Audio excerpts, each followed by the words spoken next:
Glad, Tom Moon, who runs a lot of our stuff for us, are both board members.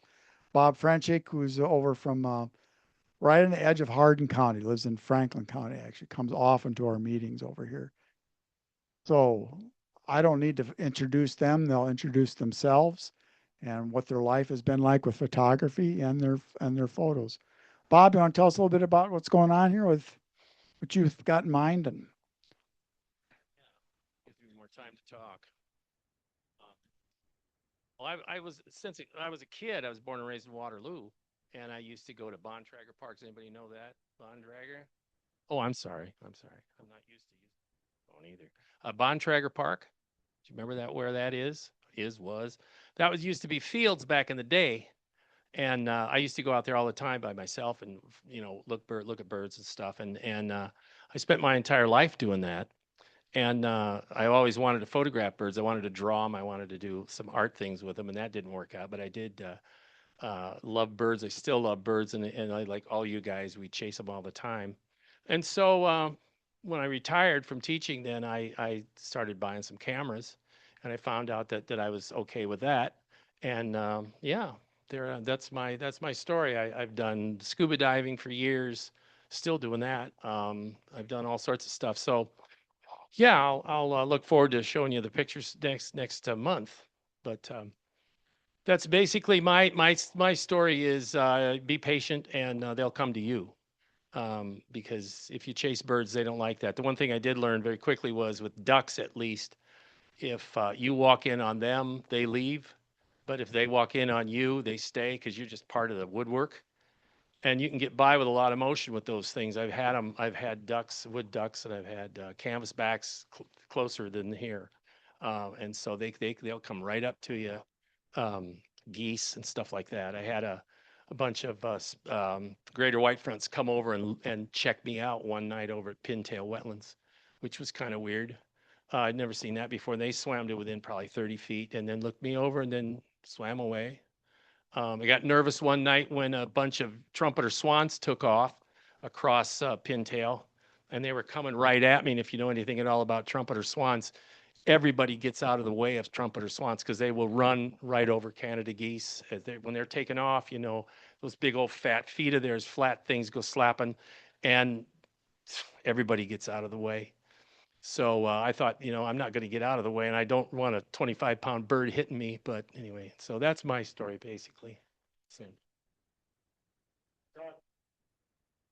Legacy wetlands, Pintail wetlands are in Hardin County, our area.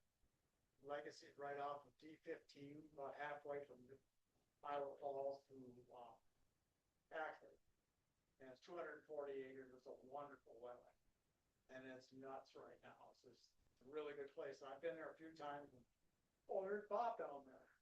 yeah, yeah, yeah, or in the water. Yeah. Yesterday I went out. Yesterday was the day I had, like I was telling Tom, if there was one, uh, I'm a duck hunter, so I call them specks. White fronted, greater white fronted. If there was one, there was 1,000 of them. Blue geese, snow geese, pintails, canvasbacks, redheads. What else? Green Ross's geese, lots of them. Ross's were out there a lot.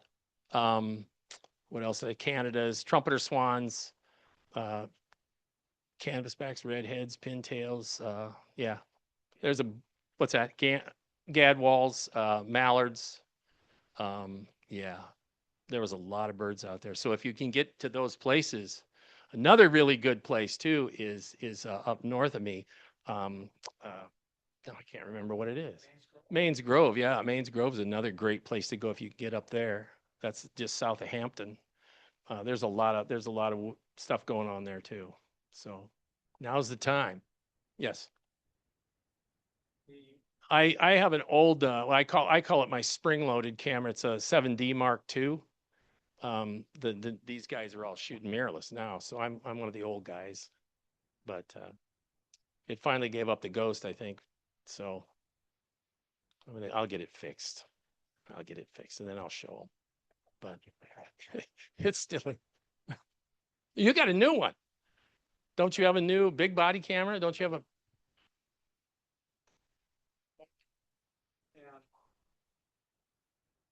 So I got all the way out there, hobbled my way out, half a mile or more, and turned it on, no card in the camera.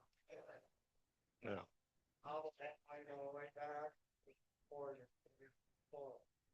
I guarantee you, these guys, when they go, they got the card, the camera, and the batteries are charged up. So, Yeah, we do. Yeah.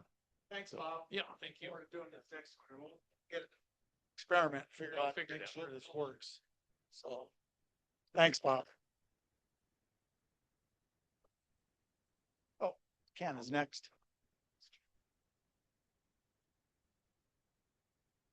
Okay.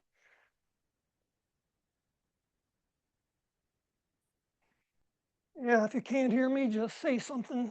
We'll check out this microphone, see how well this is working. We'll get into my story as we go along. We're going to jump right into some of the slides. These are some of the things that I've run across that I found to be more interesting and surprised me when I found them. So I think you'll be surprised at some of the stuff too that I'm going to show here tonight.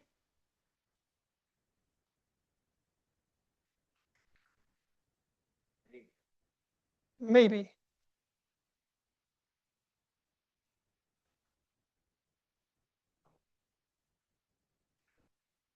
Anyway, as a brief introduction, I grew up in Jackson County over by the Mississippi, and a lot of rolling hills over there, a lot of timber, and I grew up always wanting to go down and explore down the timber. So if I wasn't around the house on the farm, I was usually down in the woods somewhere exploring. And when I got old enough to buy a camera, I wanted to start recording what I could record. So when I hit my early 20s, I got my first single lens reflex camera. And we're going to go back here.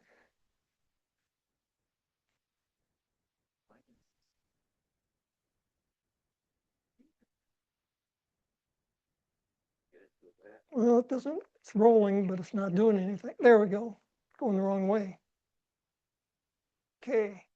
It is. Okay. The name of the program tonight is Exploring the Unexpected. Or sometimes I'm lucky. And that's what it amounts to when you go out. You have certain things in mind that you want to explore usually, but if you're lucky, you run across something that is unusual and that you weren't expecting. One of the primary things I like to do is see something new when I'm out there, not the same old stuff all the time. So when I see a bird or an animal that I'm not familiar with, I'm on it right now. And when I saw this bird at first, I thought, I've got something new, something special here, because I could not recognize what it was from a distance. And I started chasing that bird. This was at Hickory Hills. And finally, I got close enough to get a decent picture of it. Then I figured out it was a leucistic robin. So leucistic birds can sometimes confuse you. And we're going to run through a series of different leucistic birds here. This one was in my backyard. I didn't know what it was at first. Any ideas? Junco, yes. Dark-eyed junco, yeah. I thought I had something really special at first. Turned out to be a junco. There it is again. Chased that bird for about 20 minutes.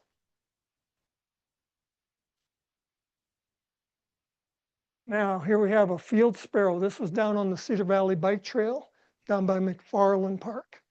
And it's a very slight leucistic coloration on it, but it's got the pink bill, you can see. This one, probably quite a few of you saw this one. This was at Hartman Reserve, this pileated.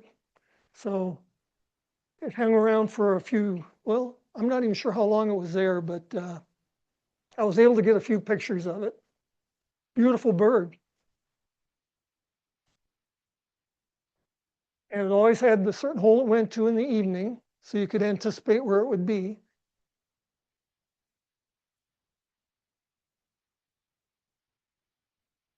Beautiful bird.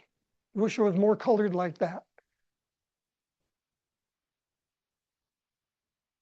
This was a red-tailed hawk that was hanging around about 3 miles northwest of LaPorte City. And I'm believing it's a female because I saw it with its mate, and they would usually hang together. And then I was only seeing the normal colored one, so I figured the female was on the nest. So this was on private land, so it was hard to get close to it. Best opportunity was when it was flying. So I got a few shots of it in flight, but when it would land, it was just too far away.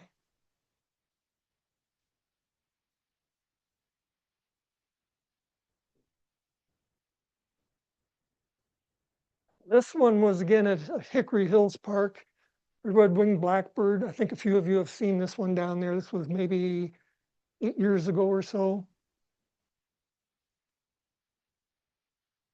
There again, maybe a little difficult to tell what it is at first. This helps. Now you can see the shoulder patch.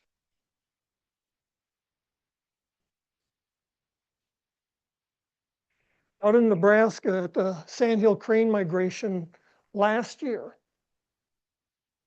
I noticed a flock of cranes flying overhead, and I thought, that's got to be a whooping crane in the front. That's got to be a whooping crane.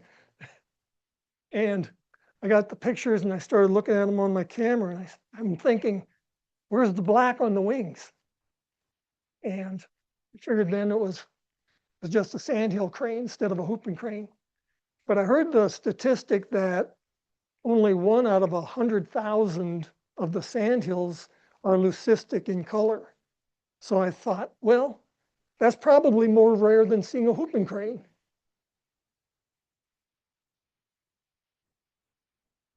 And it was right in with the others. It was, unfortunately, it landed out in the field on the back side of all the other cranes, so you couldn't see it.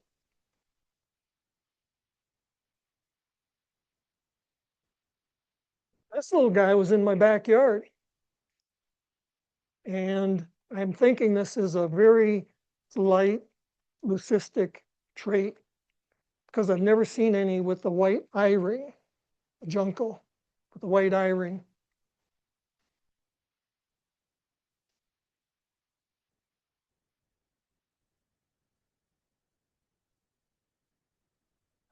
I've read on the internet records of others seeing something like this, but I think it is kind of rare.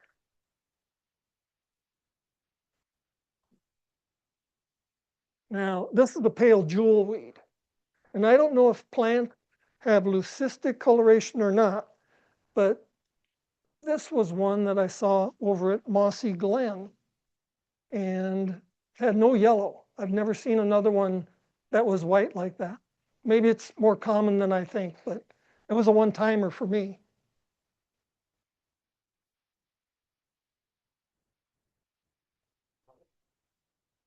Oftentimes in the spring, I like to see the ruby crown kinglets and get close enough to them where that you can really see the red patch. Well, this one came to my kitchen window and saw its reflection. And he was determined to chase that other kinglet away. So he spent probably 3 or 4 hours at my kitchen window, and I was able to stand about 6 feet away from him like this with my big lens, taking pictures. And he was persistent. And he was really mad.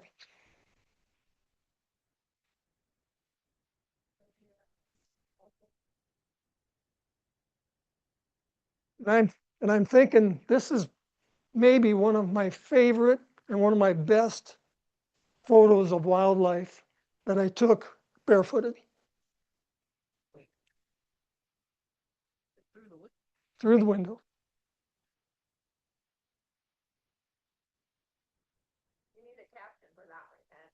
Yeah. When Charlene and I were over in Ireland, we were at Blarney Castle. And a lot of the castles over there, nobody lives in them anymore. But the birds are taking advantage of it. This Eurasian jackdaw had its nest inside one of the walls at Blarney Castle.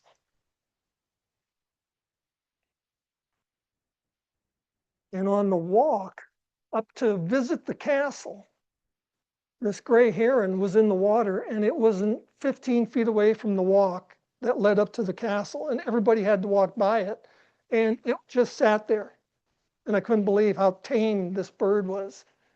Nothing like our great blue herons over here, which you get 200 yards away and they see you and they're gone. But this guy, he was there probably a couple hours. It was there when we walked by coming in, and it was there when we walked by coming out again. And hundreds of people had gone by it. So I don't know. Thought that was unusual. This was in Scotland, European robin. And I saw it at one of the big national parks there. There was a footbridge you had to cross to go see this old recreated hut that they had there.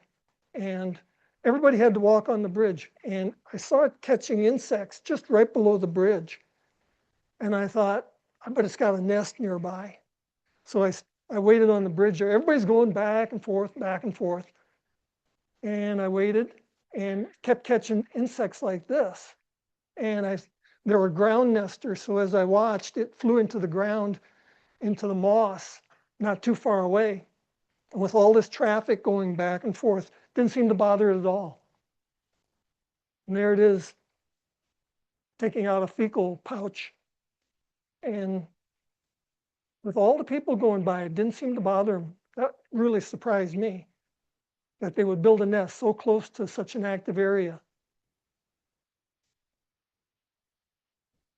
I don't know how they can hold a mouthful of cranes and keep catching them like that. They had some big youngsters that were pretty hungry, I'm thinking, from the size of that fecal pouch.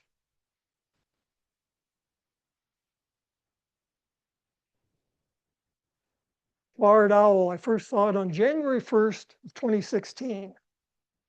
There was a cavity in a tree that kind of protected it, and it sat in there, and that way the owls and the blue jays wouldn't notice it, because if they see them, boy, they are all over them, harassing them.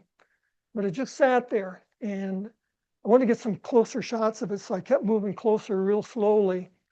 And I didn't want to harass it. I didn't want to scare it. So I kind of took my time, backed off, and made some subsequent trips there to see if it was still around, see if it was using it, because this was its winter roost. And gradually over time, it got used to me, and I could get within about 40 feet of it, and it would just sit there. So 2017, I came back. Every year I'd come back to see if the owl was there in the winter. And in this case, he was still there. He had a visitor that day. Like I say, every year I've got photos. 2019, it was there again.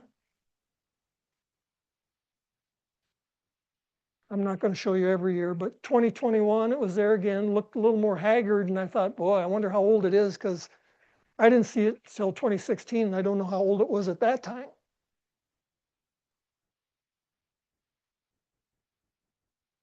So jumping ahead, 2025, just last December, it was still there. And it still lets you get close. Oh yeah, it barely opens its eyes. It's so used to me because it's in a secluded area where nobody hardly goes. So I think I'm the only one that really knows where it is, other than Charlene. So then January 11 of this year, still there. And it, like I say, I don't know how old it is. It's going to be interesting to see how long we can keep this up. But he is quite alert, because there was a red-tailed hawk flew over and gave out a screech. And boy, his head just went up like that. He was looking up. He was alert.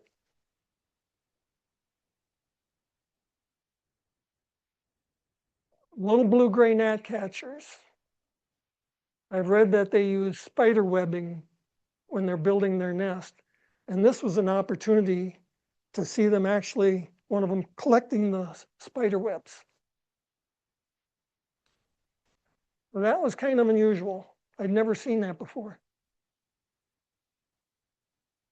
And they're so little to get close enough to even get a good shot of them, much less the spider web too.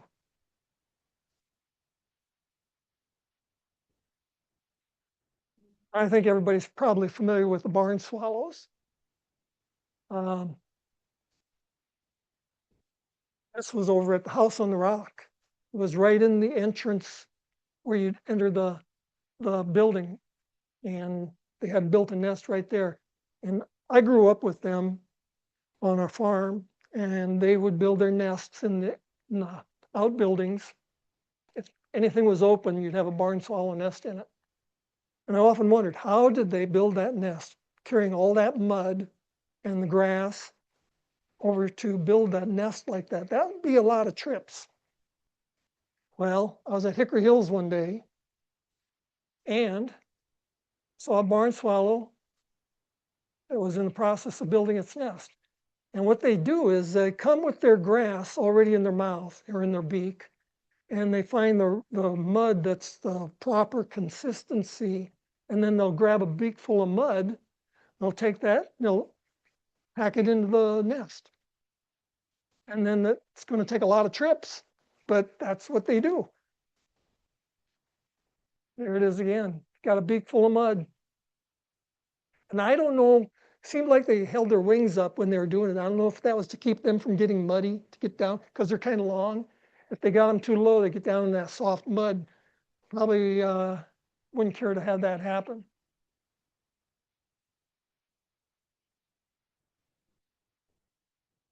And most of you are probably familiar with the chipping sparrows. We get them in our yard every year, usually build nests and raise their young, inconspicuous. They're just there doing their thing, don't bother anybody. So there they are, feeding. Usually you can hear the young in the nest, but you don't really see them because it's back in a ways. Well, one year we had late winter. And on January 26th, I had a chipping sparrow still in the yard, and it was snowing. And I'd never seen that before. It probably has happened for other people, but that was a new one for me. Chipping sparrows in the winter in the snow. There it is again.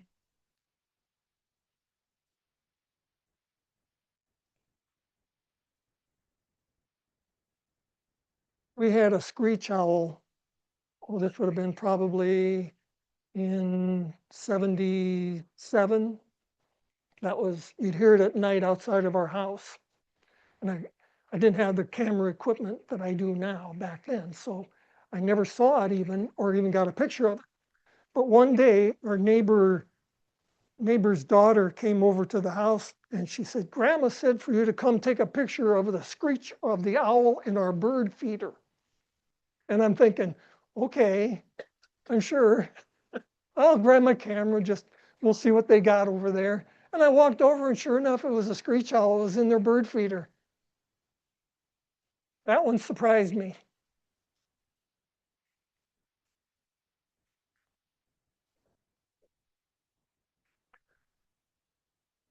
It was a few years back when the collared doves first arrived, and the first one I heard when I thought somebody was playing a prank on me.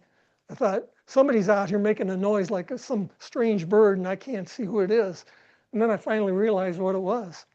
And so we had them in and around our yard, and one time they were at the bird bath. And I thought, well, that will make a nice picture. Something different, because I hadn't photographed them very much yet. Took a few shots, and then one of them left.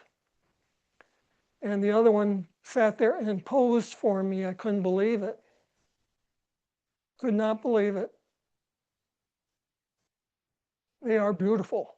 And that white feather behind his head really adds to the likeness Mhm. of his whole face.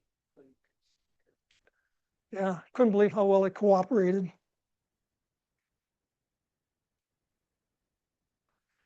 one day we got back home from visiting somewhere. It was later in the afternoon, and I could hear a bird out in the backyard, and I wasn't familiar with the mockingbird songs. And I knew it was different. So I grabbed my camera and ran out to a mulberry in our backyard. Here it was a northern mockingbird, which we've been there almost 50 years now, and we've only had a mockingbird in our yard twice in 50 years. And that was one of the cases. So that was a special treat that day to come home and find a mockingbird in the backyard.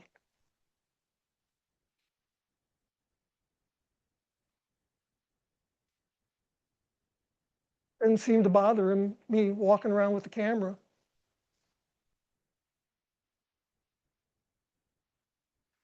Red-shouldered hawks, if you've been out to Blackhawk mitigation, there seems to be some nesting around there somewhere because you can hear them most of the time. Even if you don't see them, you can hear them. Well, and sometimes they get harassed by the red-winged blackbirds. Well, one day I was out there, if you're familiar with Lookout Point, I was watching out over the pond there, and there was a young one started flying toward me from the trees on the other side of the water. And I'm thinking, well, he's going to see me because I'm just standing in the open. He's going to see me. But I'm panning with him as he's approaching, and he just keeps coming straight at me. And I couldn't believe how close he got. And I was able to get some close-up shots of him as he flew over. And maybe it was because it was immature. Maybe it didn't recognize me as a potential danger. I don't know. But sure made for a nice opportunity to get a good shot of one.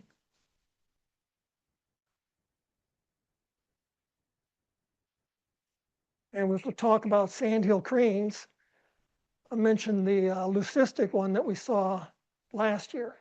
Well, if you go out there and you happen to be there when there's a full moon, you might get an opportunity to see them and photograph them flying in front of the moon. That was a special treat. I mean, you can get them, they're everywhere, so you can get them flying just about anywhere, but when you get a full moon like that and get them flying in front of it, that was an opportunity that I really hadn't anticipated, but I was really glad when they did that. Probably took 15 shots of this group as it was going by the moon like that. So where are you at this point? How far away or? How far away? Oh,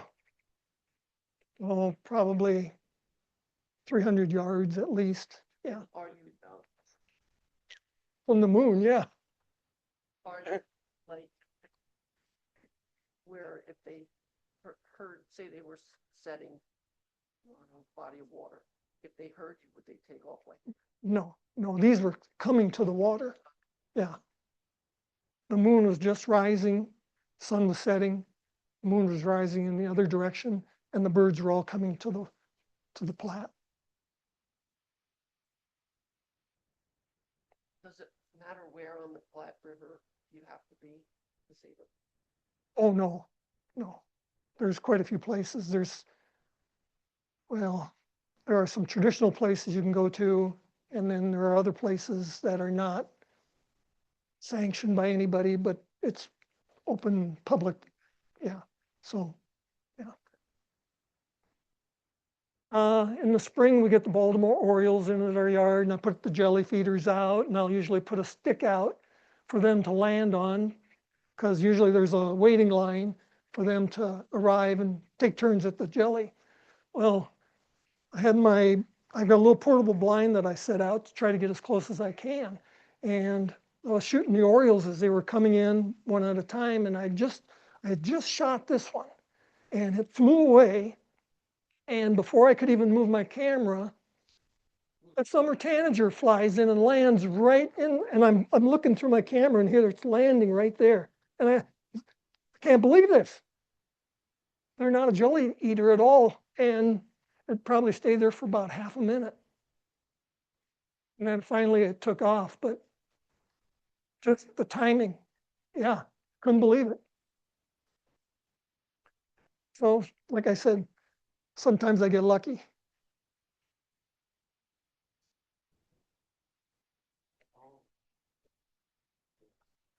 That's the immature. Now, green herons, usually if I see a green heron, if they see me, they're gone. Doesn't matter how far away I am. I could be 200 yards away. If they see me, they're gone. Well, for some reason, this guy let me get within about, 25 yards of it. And I didn't realize why until as I kept watching it, I think it knew what it was after. And there were frogs down in the water, and he hopped down, started going after some of the frogs there. And he got what he was after. He put on a good show for me too.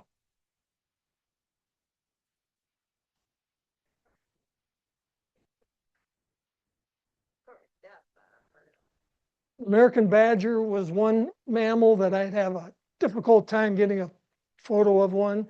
They're primarily nocturnal, so that's one disadvantage.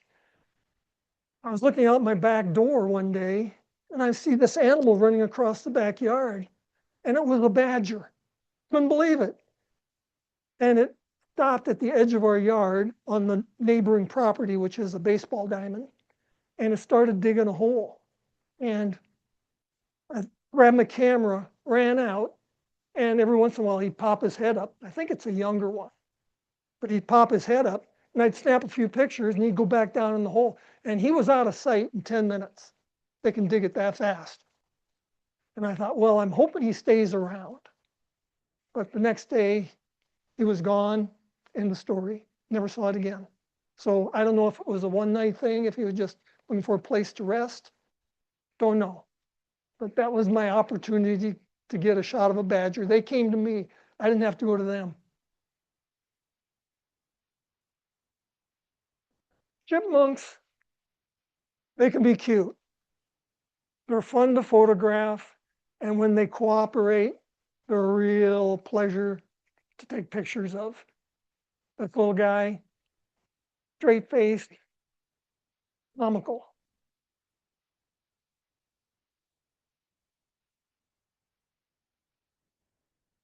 I don't know if some of you probably know, but Tom and I have been documenting a lot of the wildlife out at Black Hawk Mitigation.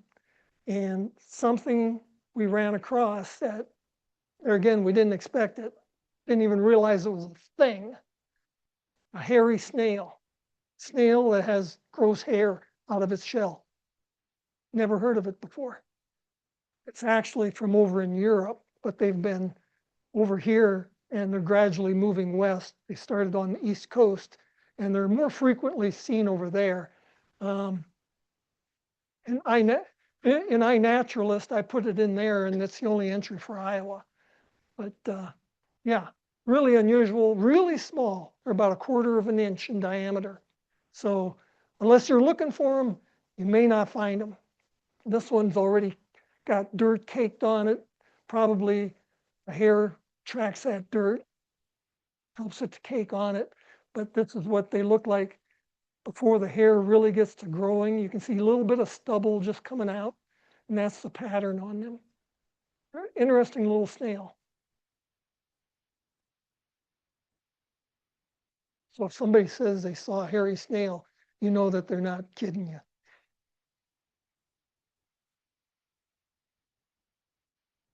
There it is again. Just to give you an idea, the size, that's my key. They are little, easily overlooked. And best place we found was lift up some bark, underneath the bark. Found them there quite often.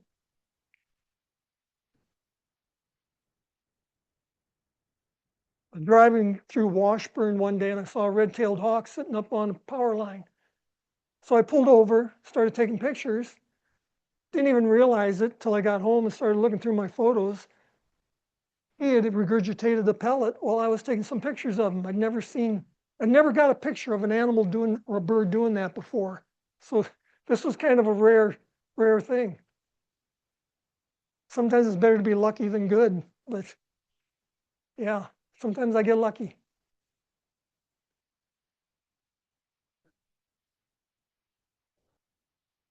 Most of you probably know the rusty patch bumblebee is an endangered species in Iowa. And I had been looking and looking for them. Every time I'd see bumblebees, I'd go to check, is that one? Is that one? I could never find one. One day I walked out my back door and we got some sedum 10 feet from the back door. And I see this bumblebee there and I thought, that one looks a little unusual. So I took a closer look. Here it's a rusty patch right in my backyard, 10 feet from my back door. So I took a bunch of pictures. It was there the next day again, took a bunch of pictures. It preferred sedum. We have a lot of different flowers, but it liked the sedum. There it is again. It was there 2 days, never saw it again. I've never seen another one again in our backyard.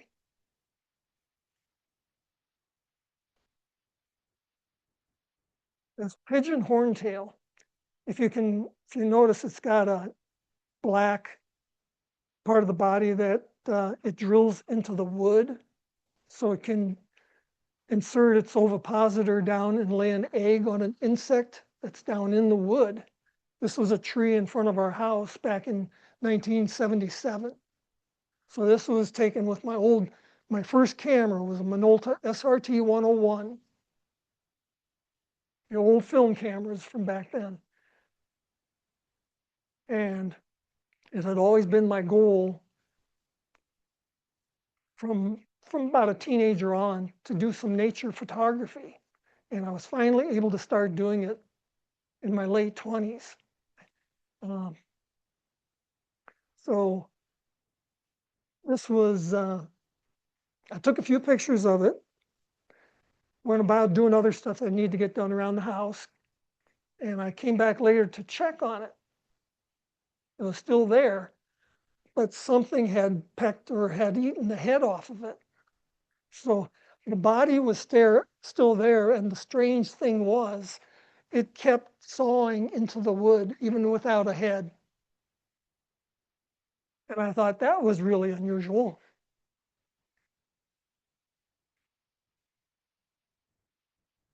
So I don't know what took the head. I imagine a bird, but I don't know.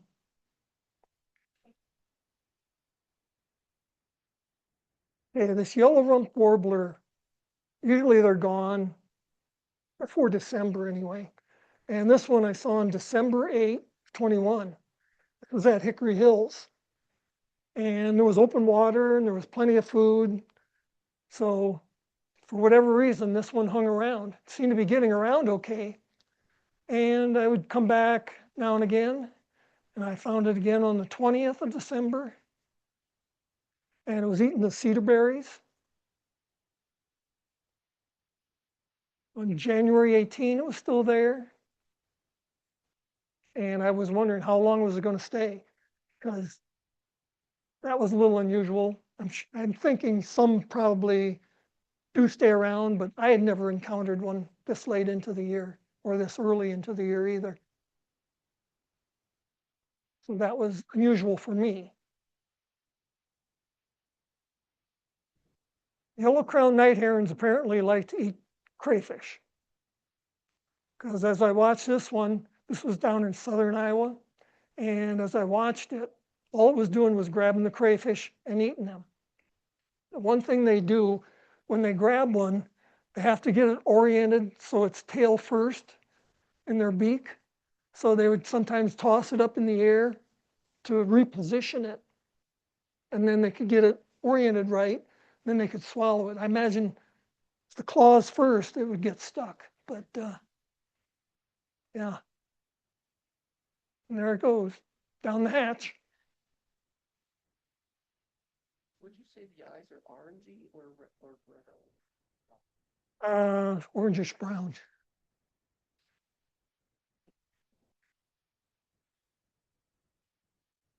I was at Hickory Hills, and I noticed this large flock of birds down in the water. As I pulled into the parking lot, so I walked over toward them to see what they were, and they all took off up into the sky. Turned out it was American avocets, and there was a flock of about 60 of them. I had not even seen an avocet before that. And to see 60 of them all at once, that was a little unusual for me, really. So they would fly around, and then they'd come back down and land, and they'd get up again, and they'd fly, and they did a big oval around Casey Lake. They'd do a big oval, and then they would land in the shallow water. Beautiful birds. And I've never seen another one there since. Not to say they don't show up, but I've never seen another one there.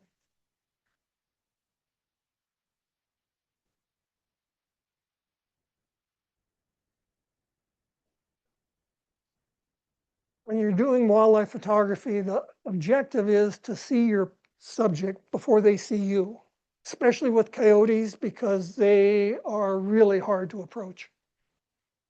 This was at McFarland Park, and the Cedar River was frozen over. That's the cedar there. And he was coming from the east side, coming west. And I was standing at the boat dock. And I was in the open, and he kept coming. And I couldn't believe he didn't see me. And it was an overcast day. So I had to shoot this at 1/250th of a second to keep my ISO down at f8. And I was with a 400 millimeter lens. So I was just praying that I was holding it steady enough and that he would stop long enough for me to get a good shot of him. And he paused right there before he got to the McFarland side of the bank. And he paused and just posed for me. Couldn't believe. And then he took off again. The coyotes, they are a difficult one to get good pictures of. Because once they see you, they're gone. And that goes with mink too, or most any animal. The objective is see them before they see you. This little guy, he was working his way through the tall grass, and I could see the grass moving. I didn't know what it was. So I got my camera ready where there was an open spot where he was approaching. And once I saw him in the open, I saw it was a mink, and I started shooting. And he must have heard the clicking of the camera because he looked up, took a picture, and then he realized I've been had. And he took off the other way. That's the kind of shots you dream of getting when they first realize that their picture is being taken. There again, sometimes you get lucky. Thank you for supporting Praz.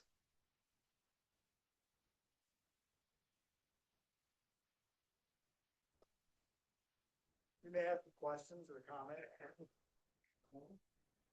Well, what's your lens of choice for, at least for the bird pictures? What's your go-to lens? I have a 200 to 400, and I have a crop sensor, so it's actually shooting about a 560 because the sensor is smaller. Yeah. And do you tend towards shutter priority or aperture priority? I do the ISO, variable ISO. I set everything manually and then let the ISO go where it has to go. So what aperture are you? 8, it's 8. Even Pretty much everything, yeah. Unless there's something where there's two subjects that are a little bit distant apart and I need a little more depth of field. So then I might go to 10 or 11. Well, 11 it seems. I like 8 because it saves on my ISO. Yeah. And I'll usually shoot about 1/1000th. Yeah. That counts for a lot of your pictures. The foreground and the background are out of focus where the subject is in. That's the F8. Mhm. Yeah. Yeah. I never shoot wide open. Lightroom. That's Photoshop. Do you use filters on your lenses? No, not on that one. If I'm doing close-up photography, or scenic, then I'll use like a UV just to protect the lens. Tell us about your macro photography, because he does a lot of stuff with insects. Saw a snail. Even smaller, 16-inch tree poppers and all that. Yeah. Well, I usually use extension tubes.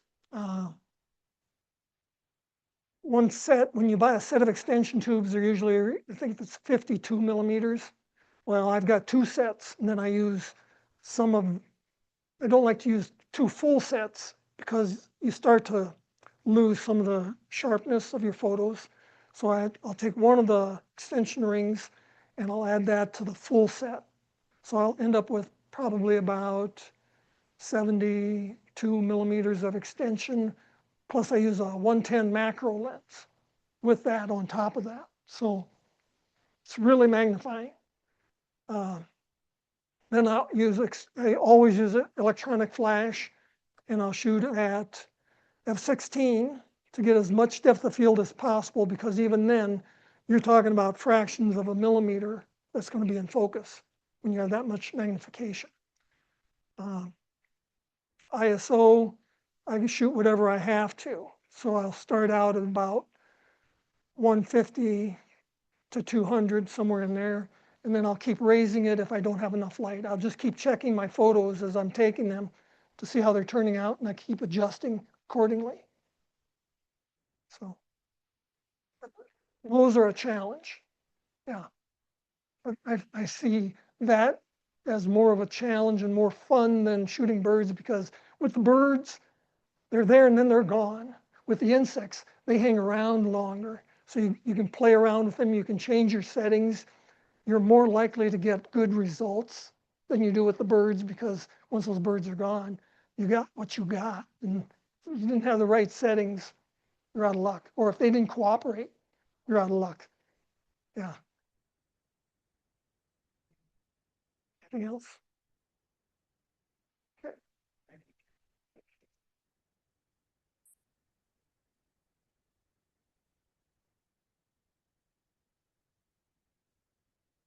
Maybe. There you go. I'm good.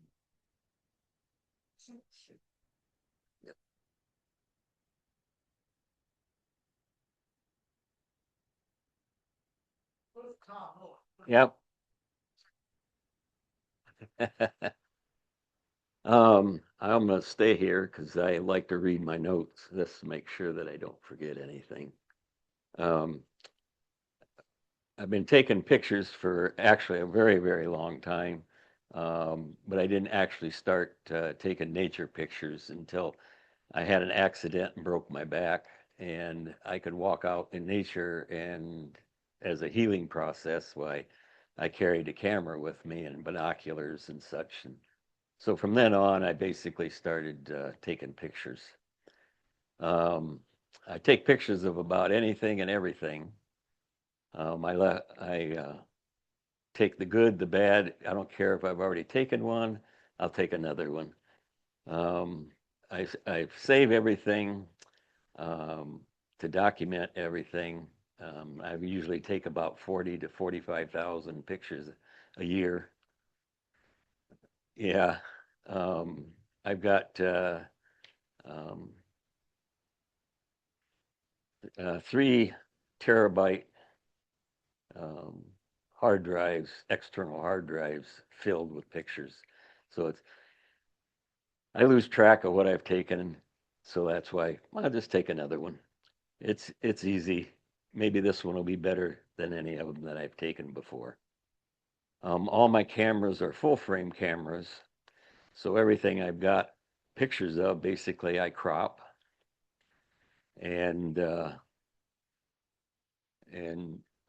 I use my pictures basically to document what I've seen. And we'll start out with a raptors, and I subcategorize it later, but we'll start with the owls. And that was taken over by Boone and that was the first snowy owl that I'd ever seen. And I had it with a 100 to 400 lens, and that one is actually uncropped. That's just how I took it. And then that's what I did by cropping it and sharpening it and denoise it.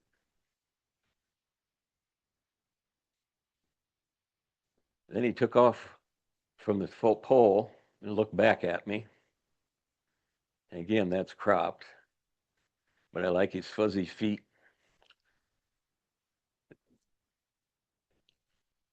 Then he swung around and started hunting, looking for stuff, and he happened to spot something. I'm just seeing your title slide back there. You're not showing the share screen? No.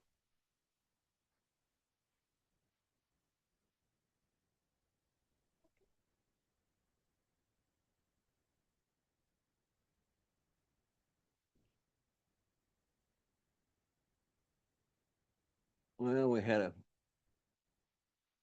problem back there.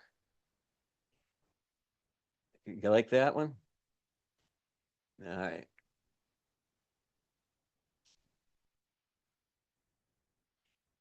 Anyway, he swooped down. He saw something. He went right, started right down past in front of me. And I got that picture, and then I cropped it. So you can really see a good lifetime shot of a snowy owl right in front of you. And this was last year's snowy owl, and this was the last picture of a snowy owl that I did take. And this was up at Bremer County, up at Denver, over by Tropola, actually, out in the cornfield. His head's actually turned around. That's the back, and he's got his head turned around looking at me.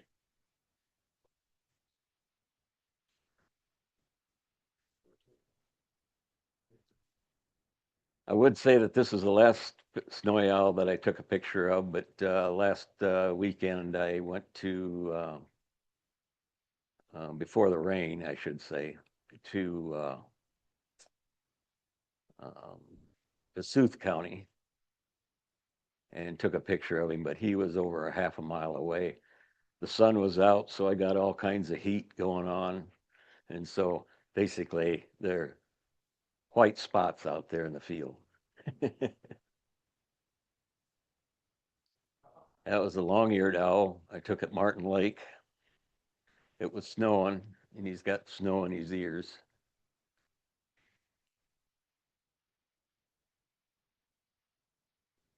And that was just driving along outside of the road. Still nothing? No, it's showing this slide and the next slide.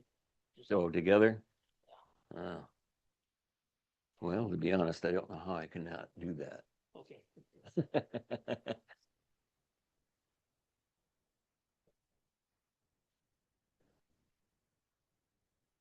But he sat there. I got my camera out, rolled down the window,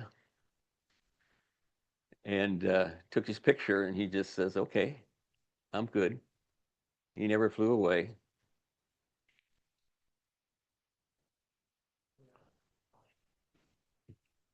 This was a barn owl, and you can tell it's on a glove.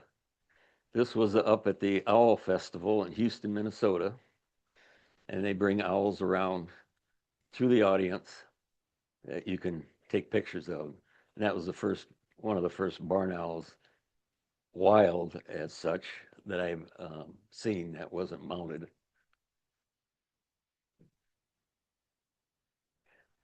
Actually, their festival took place last week. And we got a great horned owl, and it's a male. And this was out at Martin Lake. But also I knew that it was a male because the female was on the nest. And there's a female on a nest. that took over a eagle nest. It was out on C-57, and then if anybody knows where the eagle nest is out on C-57, this was its original nest. It took the nest, and they built a nest across the road.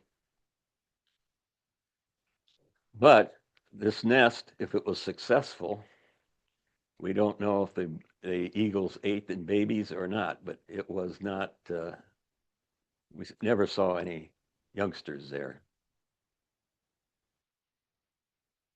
And great horned owls don't build their own nest.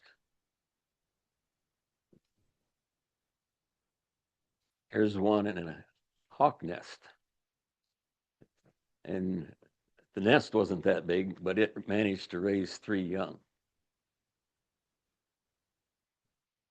The wind was blowing, so his tufts are kind of blowing around.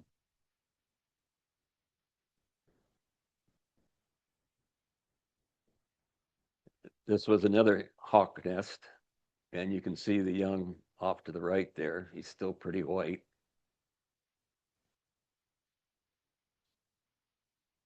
And then these are some babies, youngsters that are just fledging.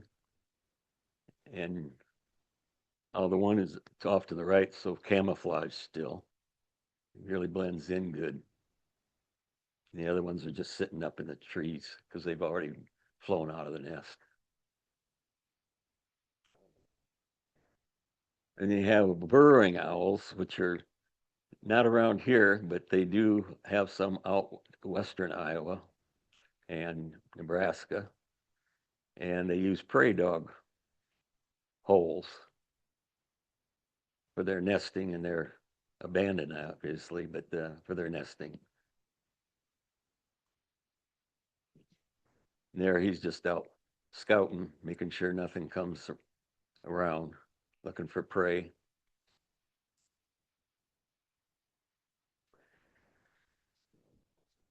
These were my cuties from this year out at George West State Park. Saw-whet owl. And one has a mouse. The other one just is nice fluffed up, looking at you in the sunshine. Then I was lucky enough to have this gentleman. See, he has a mouse also.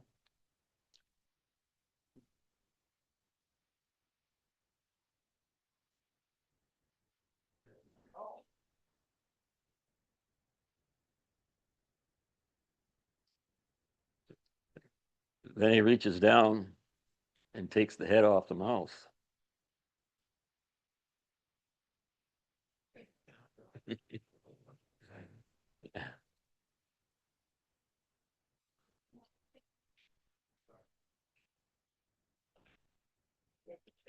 And this gentleman, I took his picture, and it looks like his head's turned clear around. Well, they can only turn their head around supposedly 270 degrees, but he's pretty good at all of that because he's looking right back at me.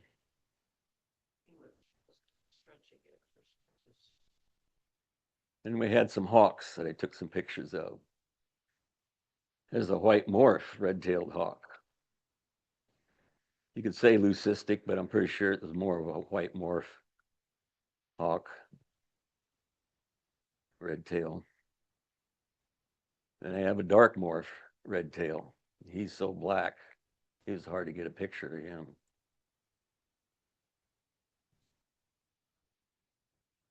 And we have just our red-tailed hawk. Nice red tail. And I have a rough-legged hawk. And you can see the little tufts clear down to his feet. That's why they call it a rough-legged. Basically, he has these feathers clear down to the base of his feet.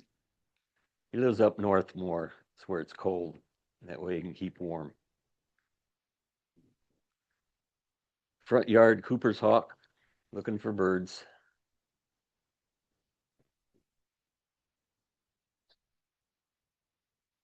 Red-shouldered hawk, sitting on the line.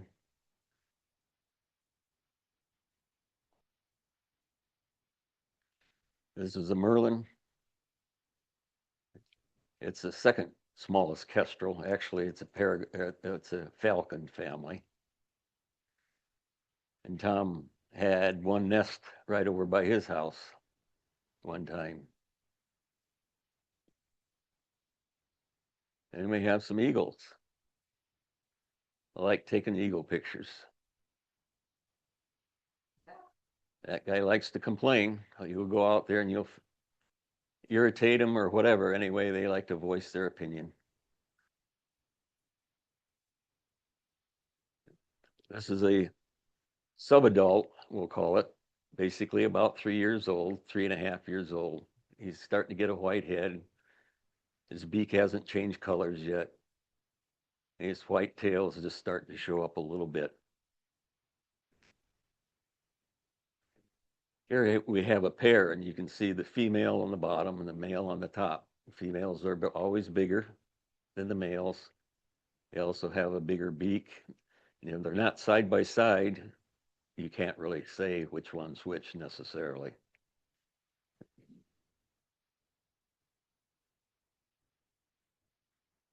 You go to the lock and dams in the wintertime, and they like fishing for shad. In the shad, they're called poppers because they like to pop them in their mouth as they're flying. That way they don't get stolen or chased after. There's one getting ready to snatch one.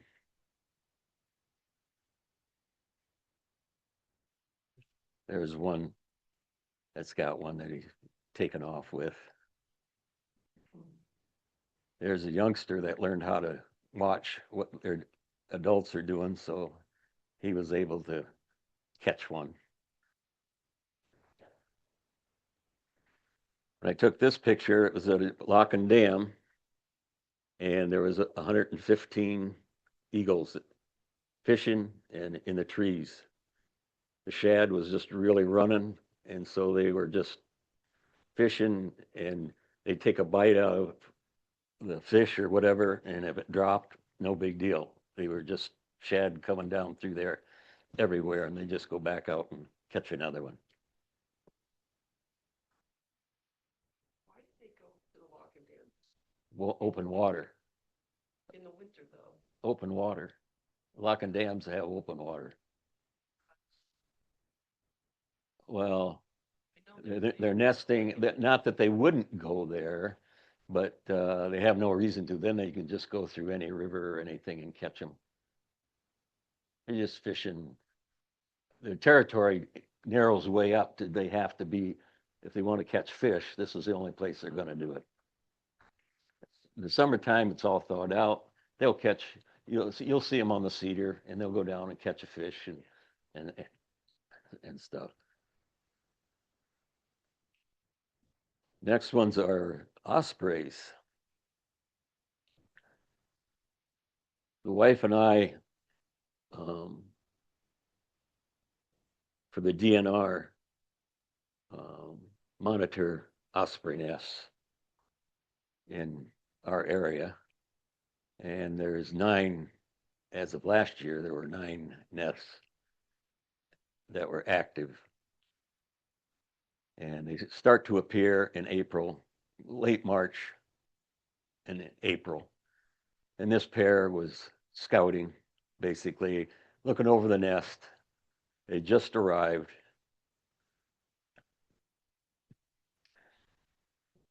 Their favorite perch are cell towers, but not always. But the favorite perch is cell towers. And this one was by himself at the time and waiting for his mate, or his mate was out fishing. But they were on a nest site.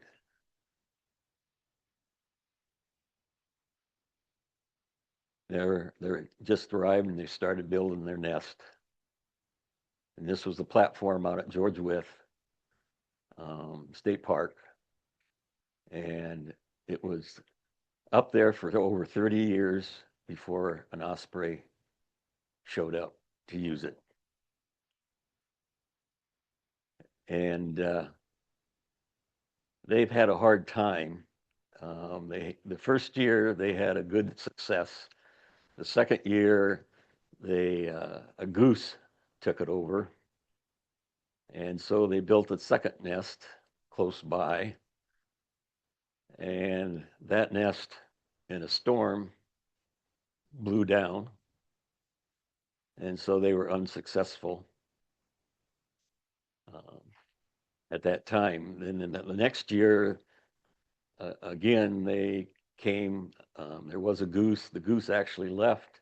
They came back to that and decided they didn't want to go there. So they went to a Aspro tower and built a nest on top of that. Well, the company didn't like it, and they built it right next to a big engine. So anytime they did asphalt, why it made a lot of racket, and they abandoned that nest, and so they were unsuccessful that time too. So we'll see what this year does. Here you have one that robbed a koi pond. Easy peasy. The only koi pond that I know of was at out at the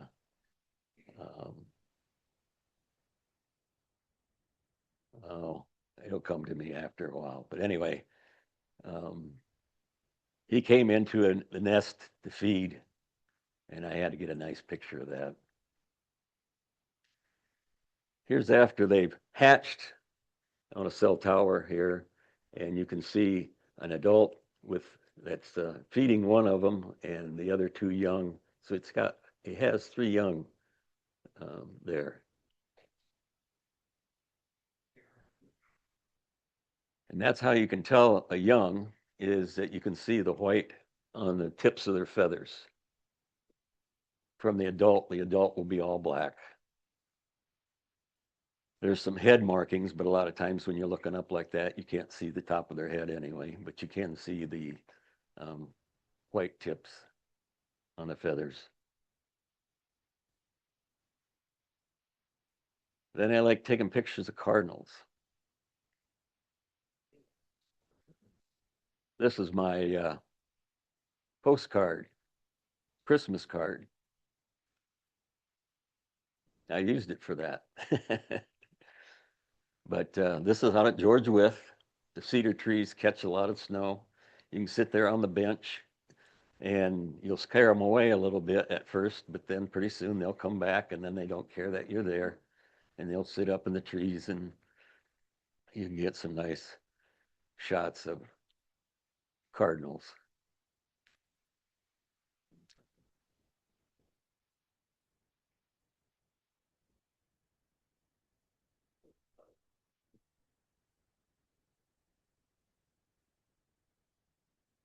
And this is a dark-eyed junco. You can tell by the pink bill. The one thing that they all have in common, there's like 7 different varieties of juncos, is that they all have pink bills. This one is a Oregon junco, and it was here, and they do come here in the wintertime, but their markings are from Oregon, basically. And whether he came from Oregon or not, I can't tell you. But he looked really nice, pretty bird. Another one that comes quite often in the winter would be migrating down from the north is the red-breasted nuthatch. And I had a couple come to the feeders this year. Actually, it was the same one, but he lasted about a month, and then he disappeared.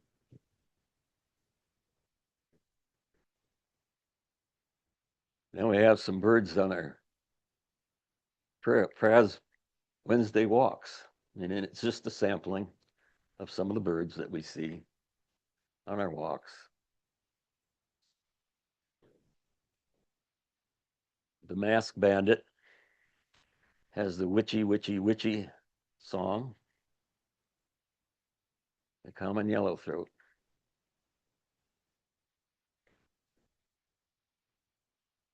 Another yellow bird that likes the brush and is hard to find sometimes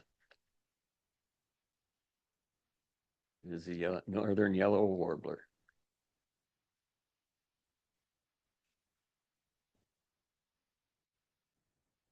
And this, the tuxedo bird, is a vanishing prairie bird, and it has a long migration to South America, in the central plains of South America.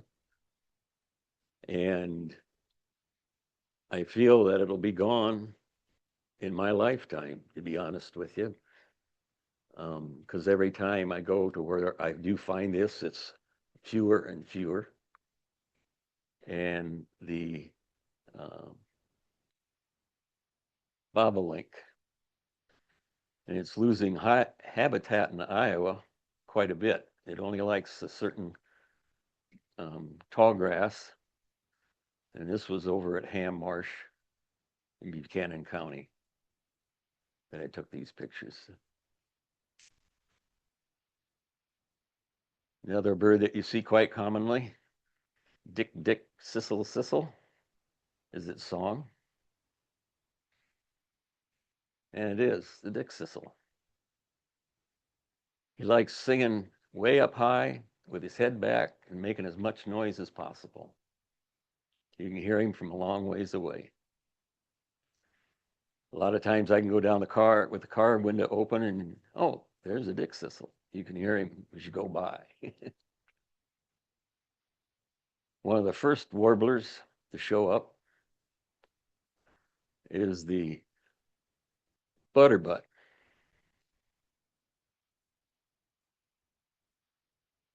And that's the yellow-rumped warbler. And he's in his blooming, or his breeding plumage.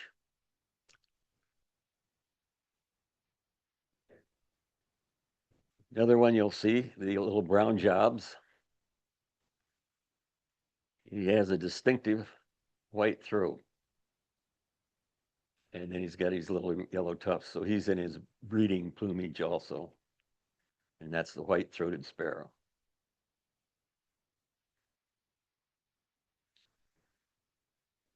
Then you got our state bird. Everybody knows the goldfinch. He's in his summer colors.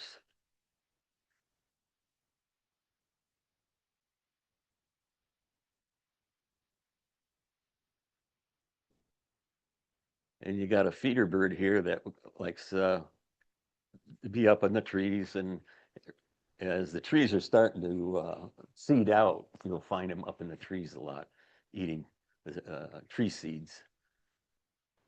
Pretty bird. Rose-breasted grosbeak.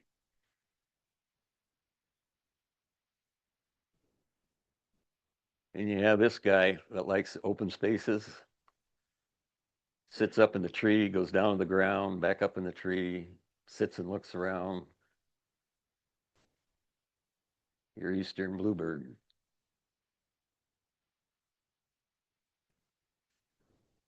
And you have this guy that says, oh, I'm blue. I saw a bluebird. He's all blue. Actually, he's not. It's indigo bunting.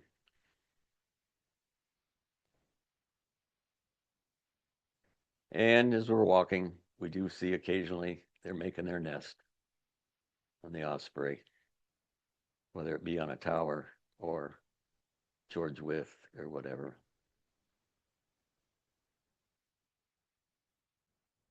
I like the pollinators. I have a pollinator garden in the back, some in the front actually, but mostly in the back. You have a giant swallowtail on a zinnia, and they're quite big. Eastern tiger swallowtail on a butterfly bush, and the swallowtail, eastern tiger swallowtail on a coneflower. And you have a clear-winged sphinx moth, also called the hummingbird moth or a bumblebee moth, because he looks like a bumblebee. But he's just really tiny.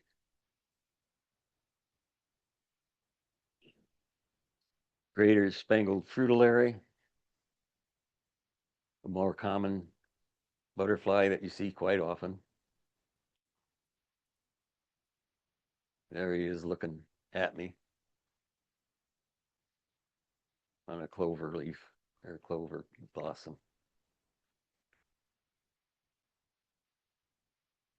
Eastern black swallowtail on a thistle bloom. That's a female.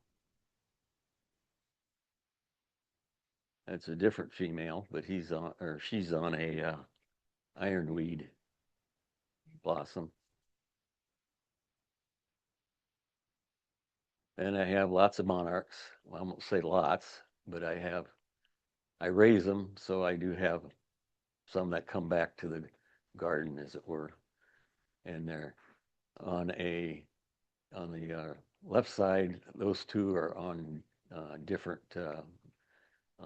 milkweed, butterfly milkweed. The center one is on a aster, and then it's got a couple of bumblebees that are starting to come also up to the aster to help pollinate it. And the upper right hand is my favorite plant. It is a meadow blazing star, and then they also have button blazing star and rough blazing stars, and they all kind of look the same. The pods or the flowers on them are just a little bit different, but the butterflies absolutely love it, and so do the bees, and even the hummingbird will go at it once in a while. And in the bottom one is just a monarch resting.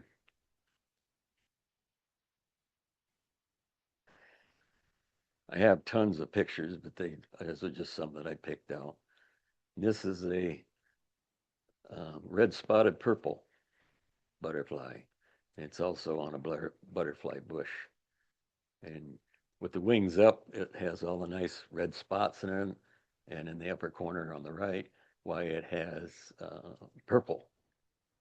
And that's why it's a red spotted purple.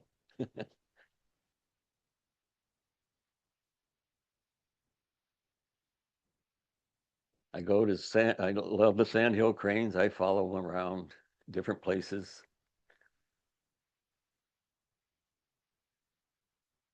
You don't ever know where you might find them.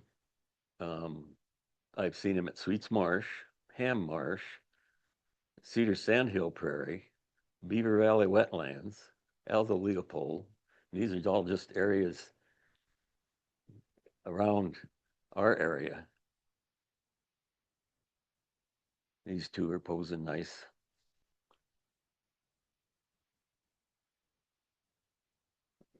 Then we have Bremer County Conservation has an annual international crane count in April. And these cranes were seen at Sweets Marsh. And we count cranes. And then the data is sent to the International Crane Center. And they keep track of populations and trends. And this is a flock that got up again at Sweets Marsh. And that's when I cropped it.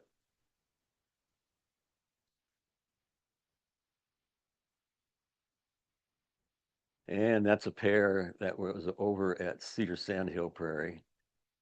And they ended up nesting over there. And that's one that nested at Ham Marsh.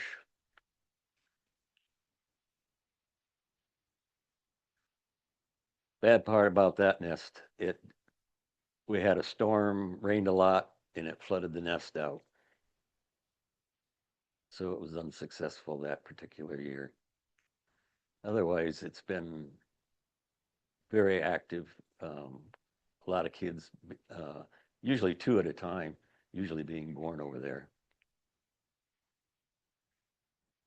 And this is at Cedar Sandhill Prairie.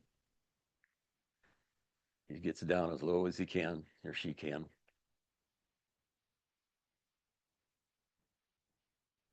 Now we fly out to Nebraska and look at the sandhill cranes out there. We're going to be going this year. This will be our 11th. Let's see. No, this will be our 12th year that we've actually gone out there. Always something new, always something different.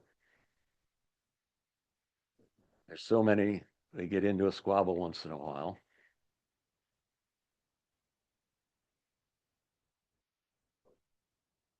This is near sundown. They all come in to actually stage in fields away from the river. As you can see, they just, all of them, when it starts getting time, they just all start coming in.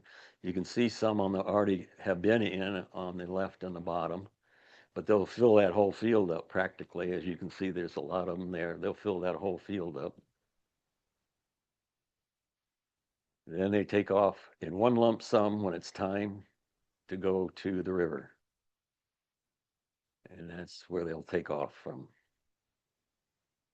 their staging areas. And same area, just more of them coming. And they just keep going and going.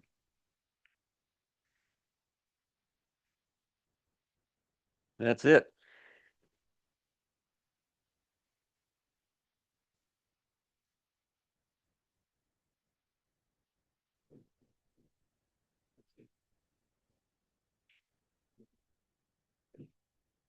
Any questions or comments for Tom? Yes. Average time of day to sit, go leaving in the morning. 9 o'clock. Oh, early. Yeah. Well into sun up. What about that? Still, it's pretty much always that way. Yeah. Sun will go up pretty good. Then they'll pretty much at one, there'll be some randomly taken off. But then all of a sudden they'll decide everybody wants to leave. And it'll almost totally leave the river with nothing. There'll be some again that stand around a little bit, but the vast majority will just go out, and they only go just a little bit, and some will go way out. And they only go 8 miles outside the river. That's the distance that you might find some. After that, you won't find any. It ain't like they go way out. They go out, but there's so many fields just along there that the farmers actually leave some corn and stuff. Yeah. They're paid to do it. So that, yeah, all day. They'll go right up next to the road, and your car will come up, and you'll slow down, and they'll just gradually walk away. And they're literally everywhere. You pick a road, go down it, whatever, it doesn't matter. You got them everywhere. And there'll be some that are really congregated if they really like the field or whatever, and there'll be a big group of them. But literally, you'll just see them all over. Rich, you had a question? Well, I've got 5 of them. Got a lot of cameras. I don't get rid of anything, but everything that's new is better, and so I got to have. That's how it goes sometimes. But anyway, my latest ones that I choose is a mirrorless camera, and it's